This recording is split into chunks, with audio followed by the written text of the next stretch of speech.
Welcome, everybody, to the latest edition of the Ultimate Cleveland Guardian Show, along with Zach Meisel. I'm Adam the Bull, and, well, we were here last Tuesday, Zach, and things were looking bleak for the Guardians, but 5 out of 6 at home. Can they be stopped, Zach? Can they be stopped? You know, when you're at college for a while and you've just been eating junk, cafeteria food, and then you go home for that weekend and you get mom's home cooking. There's nothing like home cooking. That's right. And that's what the Guardians needed. That's right. And are we buying into Gabriel Arias? Are we buying into Angel Martinez? Much smaller sample size since he's been up. Everything about the Cleveland Guardians coming up in the next half hour right here on the Ultimate Cleveland Guardian Show.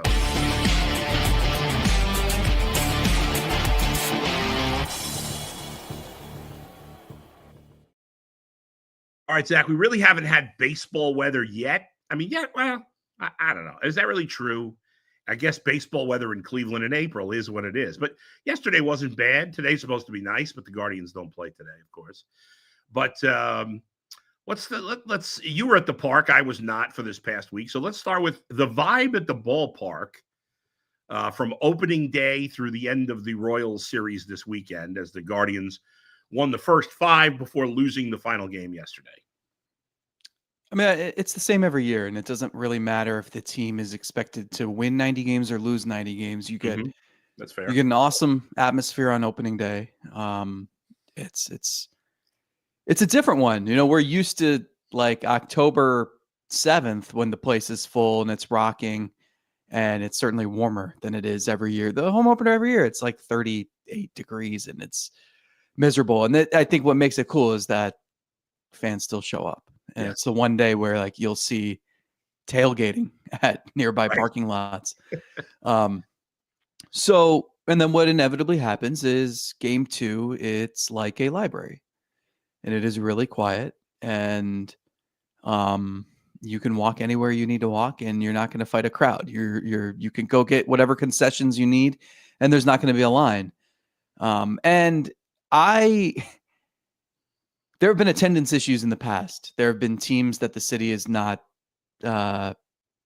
supported as well as maybe they should have, and there are times when the fans have supported teams and ownership hasn't followed through in response to that. Yeah.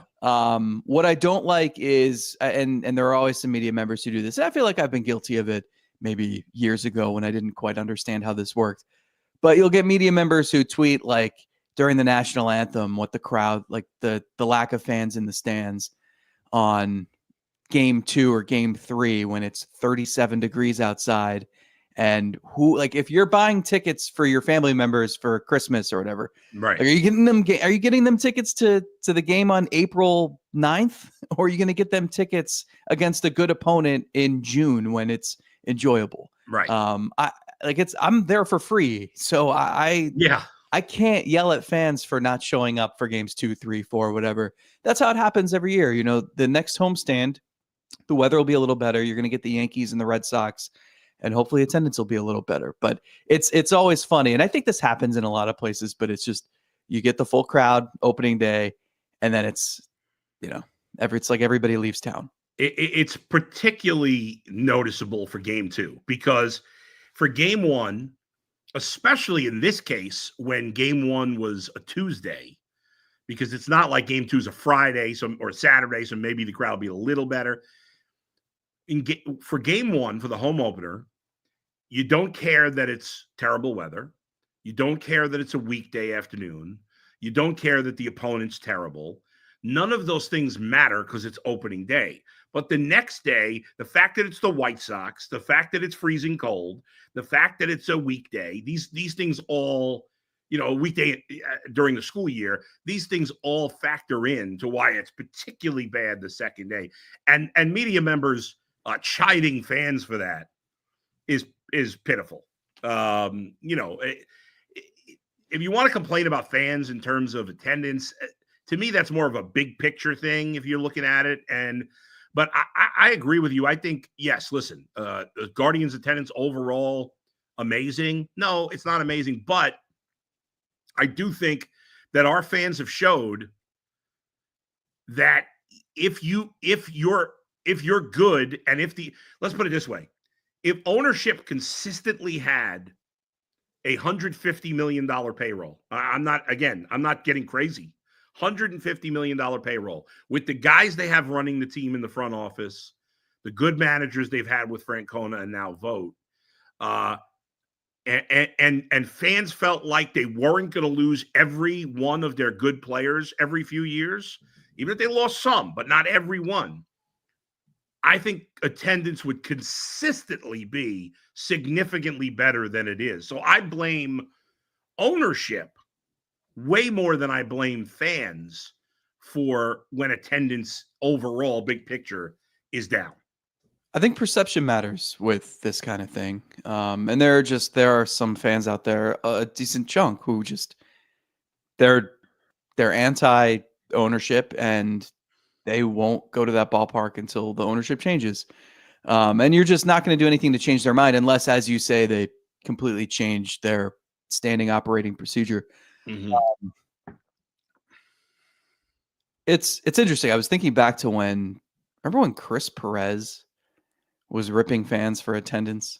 Oh, I do. And having pot delivered to his dog. I remember sitting in the dugout with him one morning.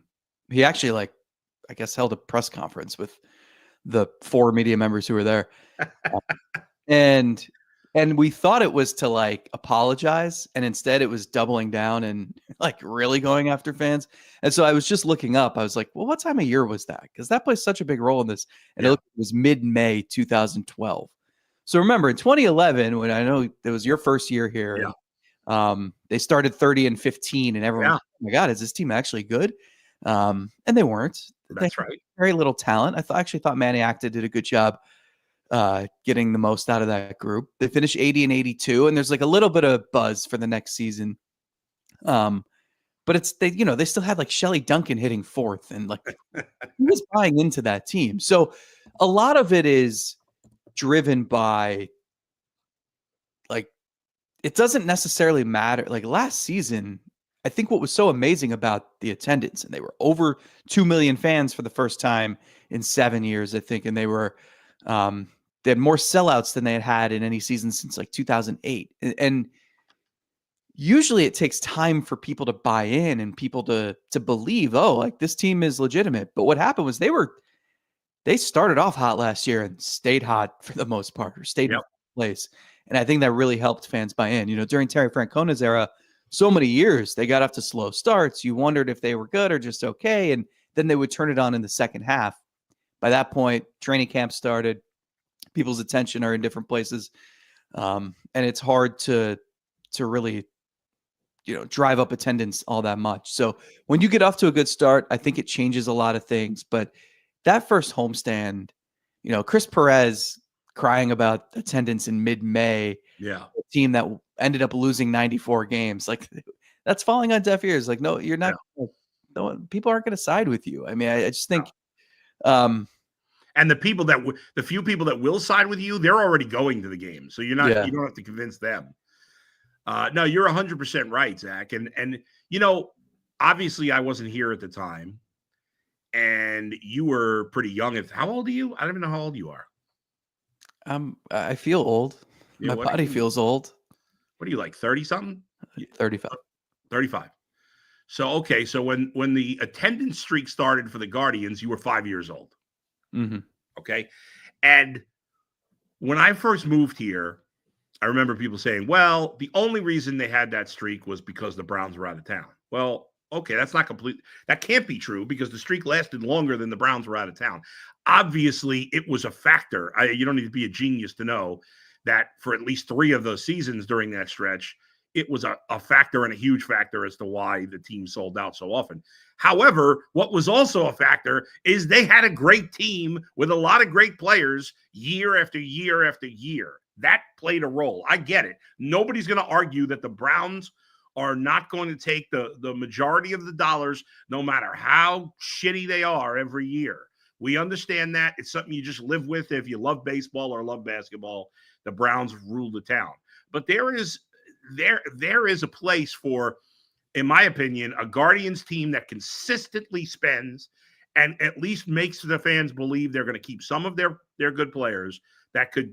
I'm not saying that they're going to go on a streak like that because no team has gone on a streak like that. But I think attendance would consistently be better, and I think that stretch from 95 to the beginning of the 01 season to some degree proves it. So the one complex that this town has is we're adversarial about our sports teams, which is nuts. Yeah, I've never quite understood it. I think the media landscape plays a role in this too, but that's a conversation for after this episode or another day. I think the thing about the 90s is they had built for that for 5+ years. They decided, and it took a big effort. I mean, first of all, they had to keep the team in Cleveland. They had to get the sign off on the new ballpark, and that barely passed. There were a lot of points where things change, little things change, and what everyone experienced in the 90s doesn't happen, right?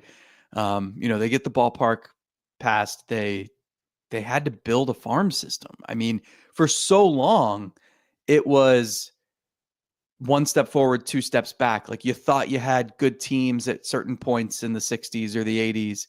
They're on the cover of Sports Illustrated and everyone thinks they're going to be great. And then they lose 101 games. And they, for really the first time, agreed, let's tear it down to the studs. Let's build on our farm system. Let's make some trades. Let's not tank, but they lost 105 games in 1991. Yeah. But people with the organization will tell you that that's also the year they knew they had something. And so they staked their future on Albert Bell and Charles Nagy and Jim Thome and Kenny Lofton. And they made sure that they timed everything so that when they moved into this beautiful new ballpark, right, unlike anything anyone had seen in this town, because you played at that dump by the lake for 60 years, that they had a team that was worth coming back to see. So, that 94 season, they were good. And you could tell, I almost think the strike helped in a way because it kept that mystique going. How often do we talk about the honeymoon phase is over for the Guardians, right? Last year you went to the ALCS. Let's say they win the division this season. No one's going to be just happy to be there. And if they lose in the first round, well, that's okay.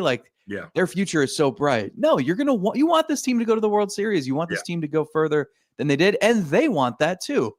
In 94, the strike happens. You didn't get to see what would have happened with that team. Would they have gotten to the playoffs? Would they have gone on a run? It kept the mystique going so that 95, when they were, a team worth writing a book about. Mm-hmm. I'm so bad at this.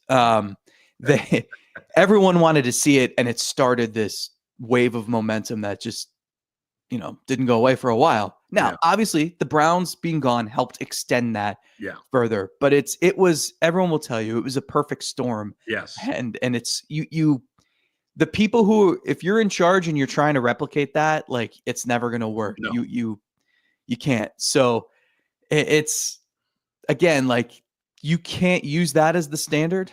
I think last season, the fan support that this team got was phenomenal. It was good. And build on that. You had renovations that are worth coming to check out.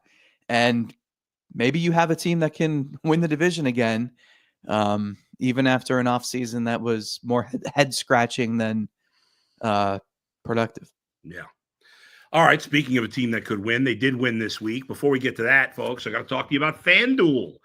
The NBA playoffs are here, and FanDuel's giving new customers an incredible way to get in on the action. Right now, when you join FanDuel and place your first $5 bet, you'll get $250 in bonus bets if your bet wins.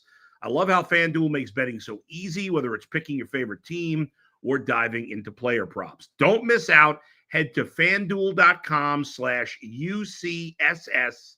That's FanDuel.com/UCSS and claim your $250 in bonus bets today with FanDuel. All right. Nice homestand. We talked about what the atmosphere was like. We got into attendance a little bit. But let's talk about on the field itself and what happened with the Guardians this week. They win 5 of 6. Talk about every time they play the White Sox, you want to sweep. I know they're not going to get swept every series. But after the White Sox got off to a nice little start there, those few couple of games, they've been terrible. By the way, kudos. I mean, on a White Sox team that's terrible. This Rule 5 pick, Shane Smith, he's pitched really well for them. He pitched well yesterday. I can't remember who they played, but the Red Sox, they just took the 2 or 3 from Boston. Yeah. But they're not playing, as bad as we would have thought heading into the season. They're 4-11. That's not bad for them. Not too terrible.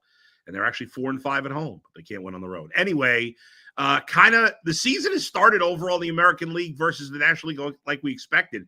In the National League, there's already 5 teams with double-digit wins. In the American League, there's none. There's none. You have 9 teams of the 15 with either 8 or 9 wins, including the Guardians. None with 10 yet.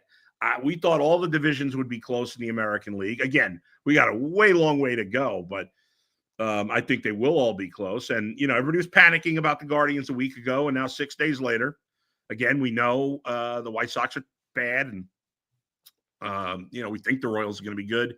But really good homestand. They played much better baseball this week. Do we agree that the Twins stink? To me, it feels like they're teetering on the brink, and like Rocco Baldelli could be the first manager fired. He certainly could be. They're obviously playing terrible baseball. I think what's happened is, for so many years we've been saying, if the Twins could stay healthy, and at this point, you just know they're not going to. And some of those guys you've been waiting to stay healthy are either now getting old. When you've had so many injuries, it gets to a point. Look at Chris Bryant of the Rockies. Like, the guy looked like he was going to be a Hall of Famer his first few years with the Cubs. He goes to Colorado. It's been a disaster. He's hurt all the time. And now this year he's healthy to start the season, but he's been hurt for so many years, and he's older now, and he's just not good. And I think we've seen that with some of the Twins guys. They've gotten old. And I don't know. It's a young man's game. More and more, and I know some guys are still finding ways to cheat, but for the most part, we're past the steroids, and we're back to where, like, most guys are getting old in their mid-30s and going off the cliff. So it's not good to be an old, banged-up team, and I think that's kind of what the Twins are outside of their rotation. They have a team OPS of 613. Ooh. So, so I say that because, to me, if you're the Guardians, I think a big key to this season is just playing well against the Royals and Tigers. And I know I didn't just split the atom here, but right. I think it's if I'm looking to draw any conclusions from the first 10% of the season, it's 4-2 against the Royals is pretty good, especially since they faced Cole Reagans twice in those 6 games. Like, that's not fun. That's, if I'm like, I can't take too much away from sweeping the White Sox, especially since 2 of those games, it's like they escaped with a victory. Yes. That West Coast swing was weird, and they didn't pitch well, and they played really sloppy. I thought they played really nice, clean baseball over the weekend. So that's a good sign, getting back to like kind of who they are. And they ran the bases well. Like, it felt like the 2022, 2024 Guardians out there. So if I'm like, the first thing I can take away where I feel like I learned something, or maybe something that's encouraging, is they've won 2 series against the Royals, and you're going to be fighting with the Royals and the Tigers, I think, till the end, just like you were last year. So that's a good sign. And you took care of business. Like, what's the cliche? Like, you can't win a division early, but you can lose it. Yes. And I feel like, again, like over the last 10, 15 years, this team has gotten off to slow starts and turned it on in the second half. But you don't want to be stuck saying, well, we're a second half team, or well, when the bats warm up, or anything. Mm-hmm. Like, think about the advantages. Just, again, last year, they were like 16-6, and then they were, they just kept winning and winning and winning. And obviously that's the goal. It's easier said than done. But just when you can get off to a good start, when maybe not playing your best, when guys are still figuring things out, when you're trying to figure out who deserves playing time and who should get a call up and who should be pitching in high leverage, and you're just trying to learn about all your players and how to put them in the best positions to succeed. And if you can win while still sorting through all that, that's so advantageous for later on. So this was a big week for them. Yeah, no doubt about it. You talk about the fundamentals, the base running, the taking the extra base, the defense. These are things that have been, we talked about this last week because they got off to such a bad start, in those categories. And we're so not used to that. I mean, this team is usually one of the best in the league at running the bases, one of the best in the league at stealing bases, one of the best in the league in playing defense. And we hadn't seen that the first week of the season. And as you said, this last week, they got back to doing that with the home cooking, and that was good to see. It was also good to see them pitch well. And I get what you're saying, you can't look too much into how you pitched against the White Sox, but if they had pitched crappy against the White Sox, we'd have been like, oh God, they pitched crappy against the White Sox. So overall pitching very good this week. They gave up, I think, 10 runs in the 6-game homestand. So that was a real positive. And now I want to talk about a couple of guys specifically, and let's start with Gabriel Arias, because I think you and I both felt that, like, this is it. This is the final time for Gabriel Arias. And I had mentioned it, I think in our first show, I was like, give him 6 weeks, let him play pretty much every day. Let's see if he can do it. Let's see if he can establish himself. And, the first week of the season, he didn't get off to a particularly great start, but obviously he's had a great second week here. And as we, start play tomorrow, as they get back into action, Arias in 14 games is 12 for 45. He's hitting .267 with an .822 OPS. He has 3 homers, 7 RBIs, still 15 strikeouts, which is pretty high. But overall, you look at the numbers a couple weeks into the season, he's doing pretty well. How are you feeling about him? Is this like a 1-week anomaly, or you feel like he's finally starting to find himself as a one-time big prospect? So I think at this point in the season,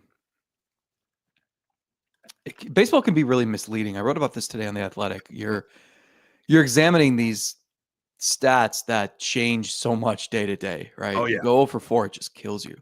Wow. You go 4 for 4, and you're set for the week. And so I try to pay a little more attention to certain metrics at this point in the year and just see if they match up with the stats. And that's how I feel like Nolan Jones, for example, if you looked at his metrics under the hood and you'd see this dude is just crushing the ball. And then you look at his stats, and you're like, wait, he hasn't done anything. Yeah. And to me, that gives me a little bit of hope that, like, this guy's had some bad luck. And if he keeps doing what he's doing, he'll eventually get rewarded for it. Arias is weird. The surface level stats are obviously great. He did have a pretty bad slump before this weekend. So, if we would have talked about him 3 days ago, we're probably clamoring for Juan Brito. Yeah. If you look under the hood, there are some good things there. Like, he's hitting the ball hard regularly, which is no surprise. The guy's got a ton of power. We see all 3 of his home runs have gone to the opposite field. There've been no doubters. The one thing that makes me question if this is sustainable, and it's the thing that's been the question forever with him, and he's not the only one with this issue, he has the worst swing and miss rate in baseball. So my question is, because this guy has just obliterated fastballs this season, he's slugging .741 against fastballs. His whiff rate against breaking balls is like 60%. It's sky high. So the question is, like, pitchers are just going to stop giving you fastballs. That's right. Yeah. So the question is, can you be patient? Can you show plate discipline? Or can you make enough contact so that if they throw you a slider, you can foul it off and just keep fouling off pitches until they have to give you a fastball? That's the question I had. That doesn't mean, like, he can have stretches like this where he's just seeing the ball well. He's coming up with guys on base, so he sees more fastballs because the pitcher can't afford to walk him. His walk rate has doubled from last year, which is a good sign. It's just he's going to have to swing and miss less, or this isn't going to be sustainable. And maybe as a hot week and a cold week and a hot week and a cold week, and like that might be better than some alternatives here. But I do still have skepticism of just how sustainable this is.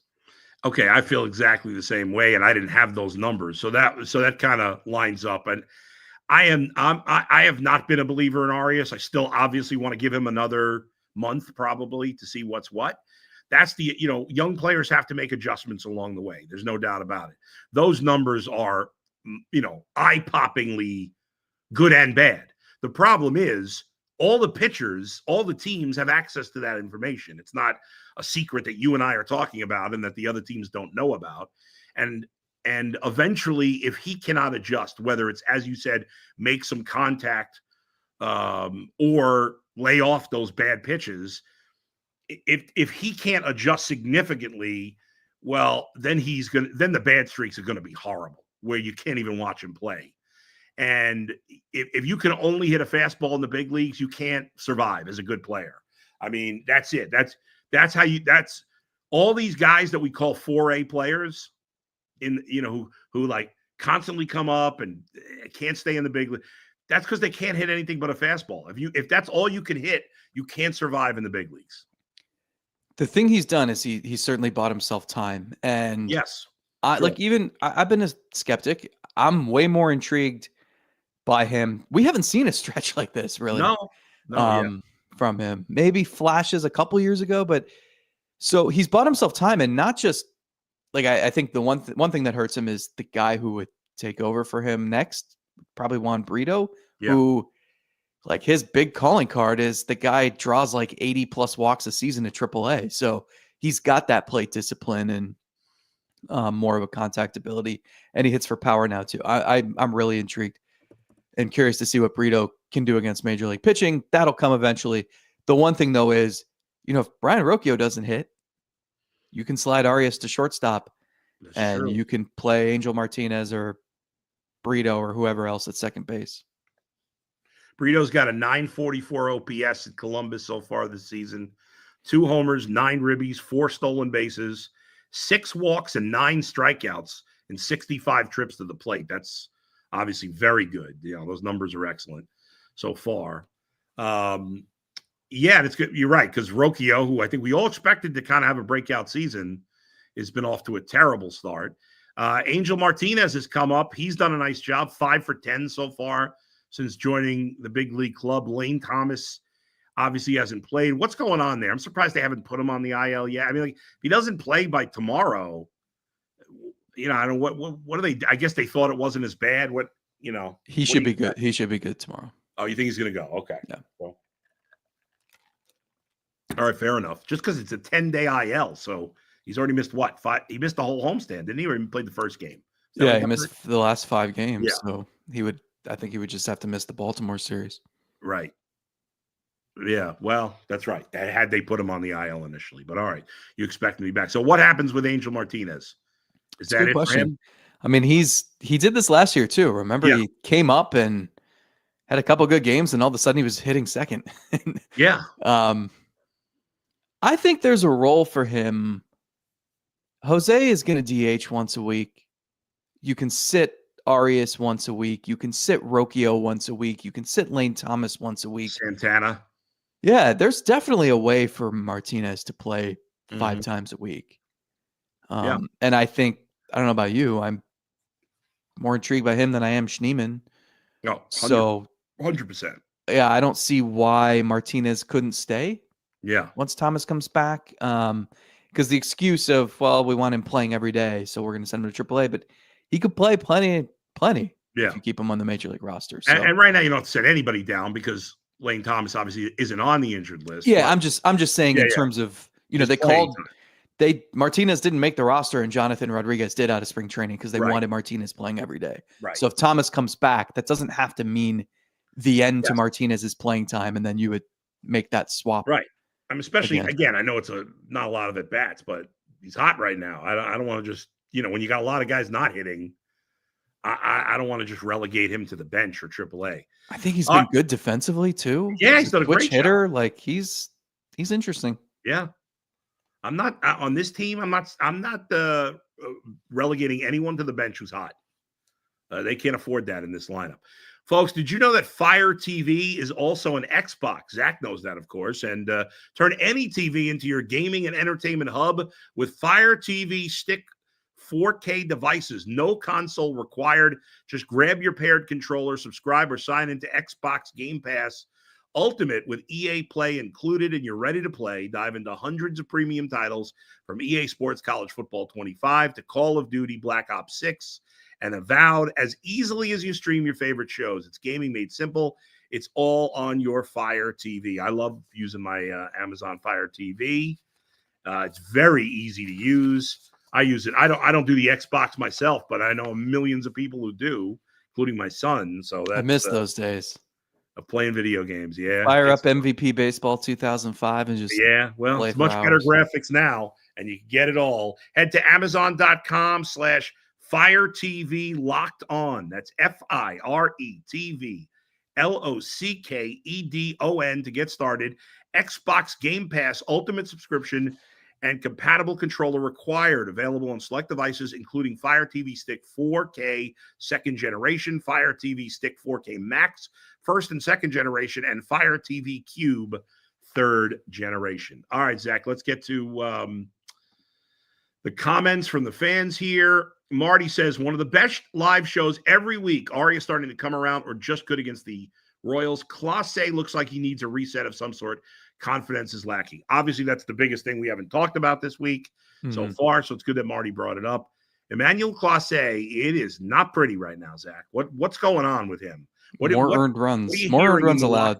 What are we hearing? Is he sulking? I mean, no, I think he's his big line the other night was, "I'm human." Yeah, and it almost like he had to remind himself of that. I think you can get caught up in your own what you're doing. Like he knew what was at stake last season. He knew he could be a Cy Young finalist, could have one of the best relief seasons of all time. He's given up more earned runs this season than he did all of last year. He's given up 14 hits in 7 innings. It's bizarre. I don't think he's broken. The stuff is there. The cutter, at least the velocity's there. There was an at bat the other night, after he had given up 4 hits, and all of a sudden it became a game.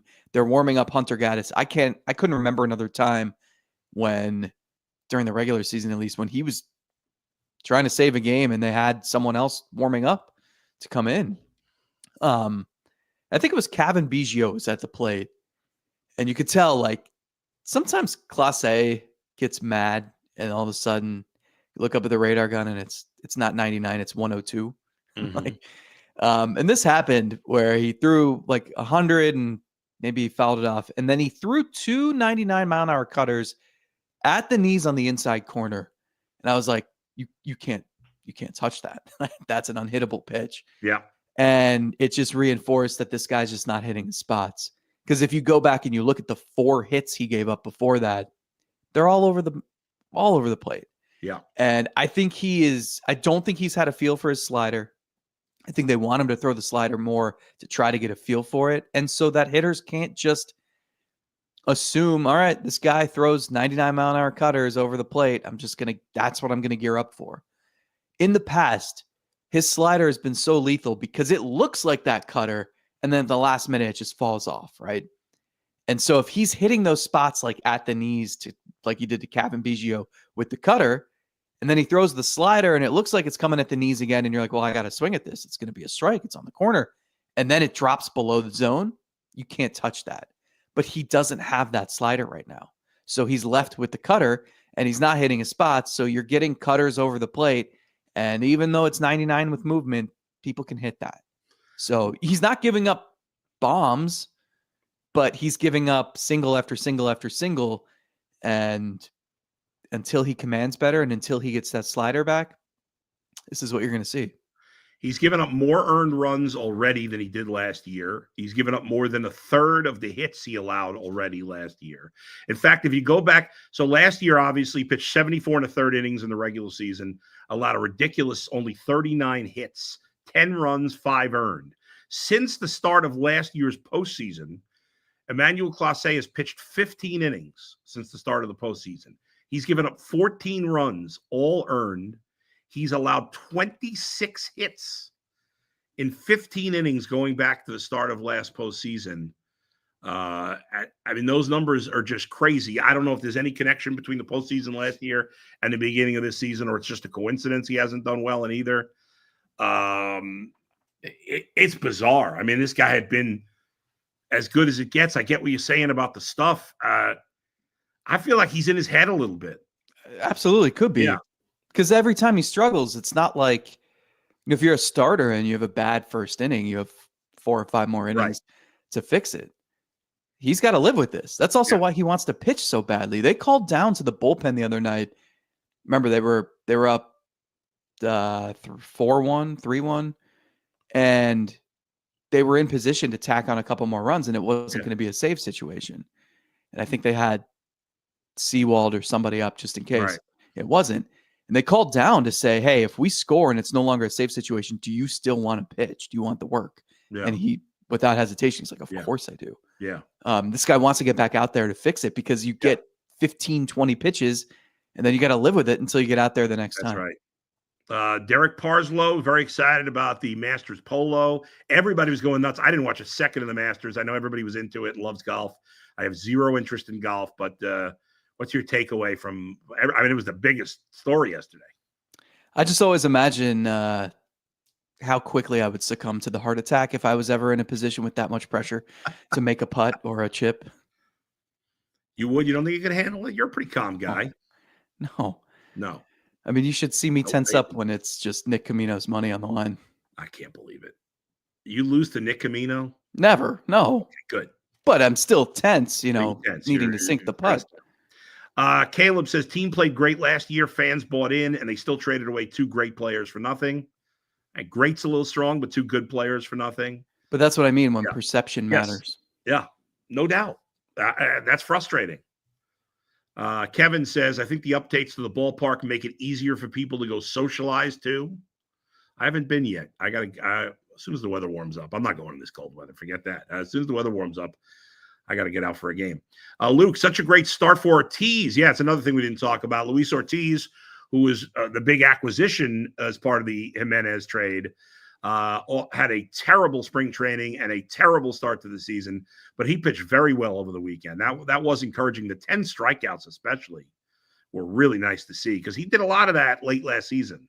The velocity was really good, career high in strikeouts, and I think Stephen Vogt said this, he throws a fastball, a cutter, and a sinker. So it's 3 types of fastballs. They're all kind of similar, but they move different directions.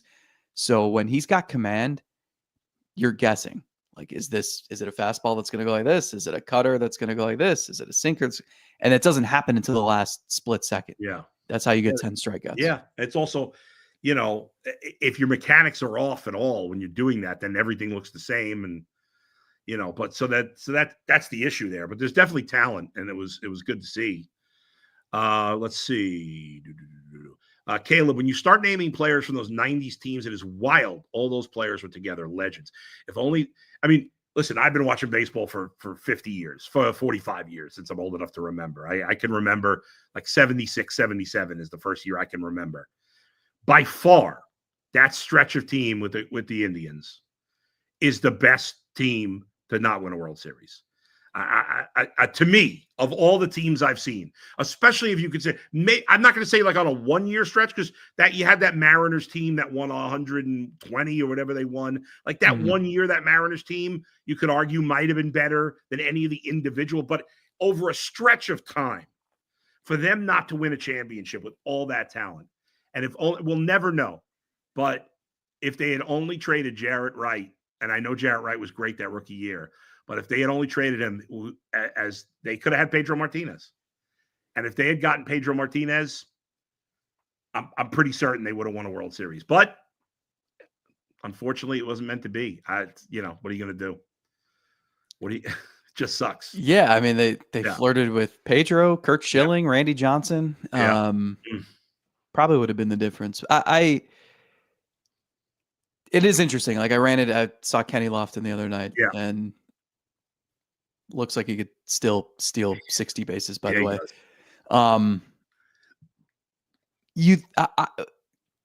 I wonder what those guys, like, they're celebrating. We see those guys every year. Carlos Baerga, like, I'm pretty sure he lives at the ballpark. Oh, yeah. He's got a cot somewhere. He doesn't look like he could steal 60 bases. We see Jim Thome, Manny Ramirez came back a couple years ago. Those guys are heroes. They're legends, and they're larger than life still. And imagine if they won a title. Oh my gosh. Like that would be the team. I mean, what LeBron did in that storybook comeback and ending the city's 52-year drought. can never be topped, but you could have just had the city. Maybe it would have been like a 20-year drought instead. Yeah. It's Mm. the fact that they never got one and it was a different thing every year, where it's 95, you ran into maybe the greatest rotation ever assembled, and they had a huge strike zone. In 97, like, you had no business losing to the Marlins. That was teed up for you. But that was a team that was put together on the fly and then dismantled right after the World Series. 99, they had like the most prolific offense ever. People forget 96. They came back and won 99 games. They were still really good. I mean, it's every year was a different story. I could talk about this for hours. Oddly enough, maybe it was a precursor to me moving to Cleveland. I think 97 was the first time I ever rooted for the American League team to win the World Series. No, I'm sorry, not 97, 95. I rooted for the Indians because I grew up rooting for the Cubs, and they sucked all the time. And so when the Indians got good, and I was in my early 20s in 95, and I was like, oh, this is cool. And I usually rooted for the National League because, as a kid, in those days, you didn't see the other league as much. And, I would see and I hated the Yankees. And so I certainly would never root for the Yankees. But I was rooting. I liked those Indians teams just as a fan in New York that didn't get to see them play all that much. But the Indians were the first team I ever rooted for in the World Series that was an American League team. And in 97, though, the 95, obviously, but that strike zone was absurd. But 97, it's still hard to believe they lost to the Marlins that year. And I hated the Marlins. The thing about 95 is they came back and they threw a parade because everyone was on cloud nine that they even got to the World Series, right? Yeah. 40 years of just dreadful baseball, and we were treated to that season. They threw a parade on like a Monday afternoon downtown, and it was just to hail the American League champions. And the consensus was, well, they'll be back. Like that. Look at how talented this team is. Yeah. And it's a cautionary tale for, we learned it again in 2016. I mean, to a lesser extent last season, where like you capitalize when you're there. That's right. You don't know that you're going to get back to the semifinals or the finals of whatever sport it is. The Browns lose that tough playoff game to the Chiefs a few years ago, and you can't just assume, well, they'll be back. Right. It's so hard in sports year to year. Well, the Browns haven't even gone to the playoffs in consecutive years in over 30 years, so you certainly can't assume that with them. Let's see. Michael says Clase is just consistently catching way too much of the plate. Every hard hit ball the other day was. That's the thing. His command is. It's like his command's too good. He's got to throw the ball out of the strike zone a little bit. Get some chase. And he's right. If you look at how hard the opponents are hitting it, he's giving up much higher exit velocity than he ever has. Yeah.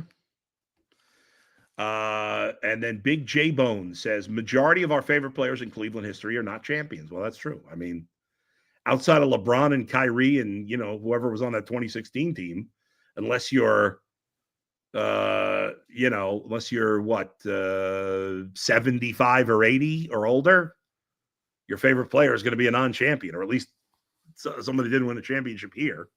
Especially if your favorite player is a baseball player or football. The best part is how like the people on the periphery become legends. Like, I mean, Rajay Davis would have a statue if they win Game 7, right? Oh my God. But I love how Richard Jefferson is hailed here. And when you see him and Tristan Thompson reuniting, it's great. So, if that 95 team won the World Series, like who knows? Like maybe Alvaro Espinoza would be a godsend in Cleveland. You never know. Yes, it's. Yeah, I mean, Rajay Davis is a hero even without them winning. He'll always be remembered. It's one of the most incredible moments in the history of sports. And had they won, it might have been the greatest moment in sports history. And maybe that's overdoing it a little bit. Well, I think that part of just like the implausibility of it, just what the matchup was. Yeah. I mean, Rajay will tell you it was David versus Goliath. Oh, yeah. And he's so awesome. I mean, obviously, you probably know him better than me, but what a great dude Rajay Davis is. So it made it even better when it's a guy like that. All right, that's going to do it for us. Thanks, everybody, for joining us. As always, we'll be back next Monday, same time is the anticipation, but we'll let you know if it changes up. Zach, you going to Baltimore and Pittsburgh this week? I'm doing part of the trip. Okay. We got a long homestand coming up after that. Yankees, Red Sox, Twins. It's a 10-game trip. 10 games, 11 days, which is nice. Yes. The pitching matchups in Baltimore. The game is on TBS tonight.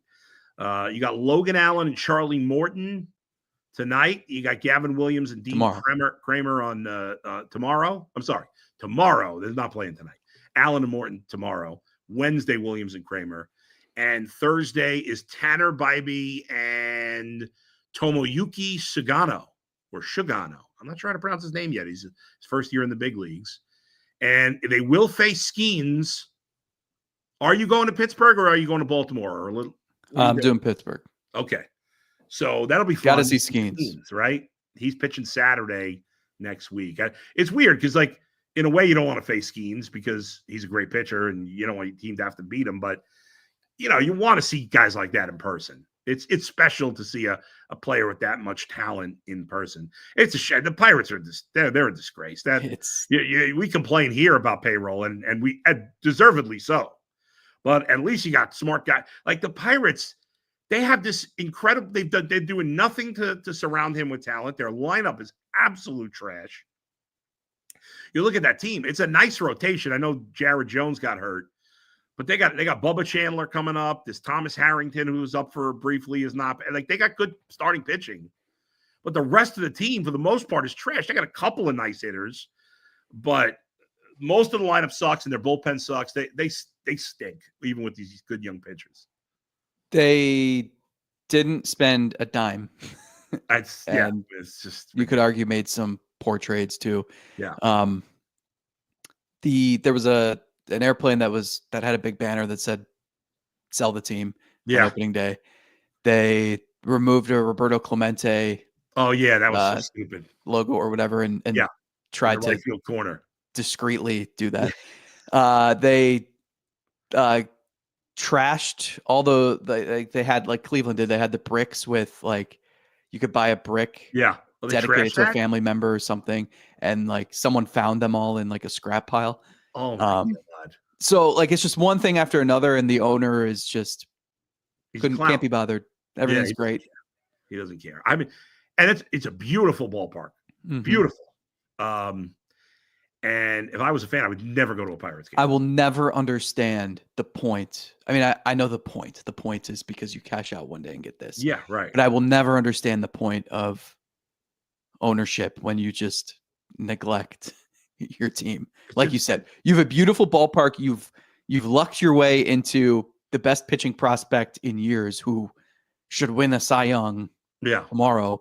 And you're fine with, hey, let's just win our 73 games and move on.